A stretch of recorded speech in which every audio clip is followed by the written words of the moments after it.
ہمارے اسلاف میں تو وہ لوگ گزرے ہیں جن کے بارے میں یہ کہا جاتا تھا کہ اللہ کی عزت کی قسم ہے اگر وہ موت کی آنکھوں میں آنکھیں ڈال دیں تو موت بھی شرما کے آنکھیں جھکا دے، موت بھی شرما کے آنکھیں جھکا دے۔ کون نہیں جانتا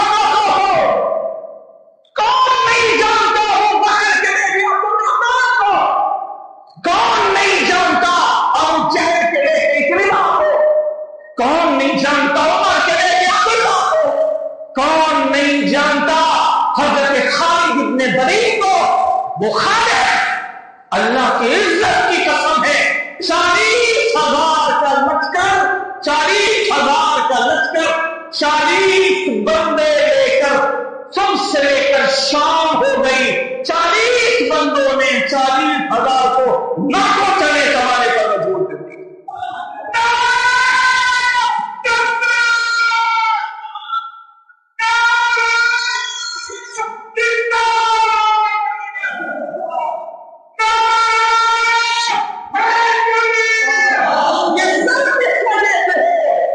یہ سب کس وجہ سے کہ وہ زندگی سے پیار کرتے ہیں، مسلمان شہادت سے پیار کرتا ہے، اس لیے کہ میرے نبی نے شہادت کی آرزوئیں کی۔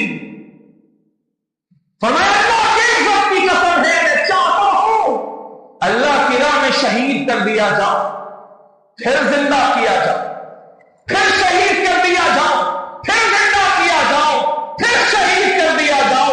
اس طرح میں خدا کی راہ میں زندہ ہوتا رہو اور خدا کے نام پر شہید کیا جاتا ہے۔ یہ شہادت ہے مطلوب و مقصود مومن۔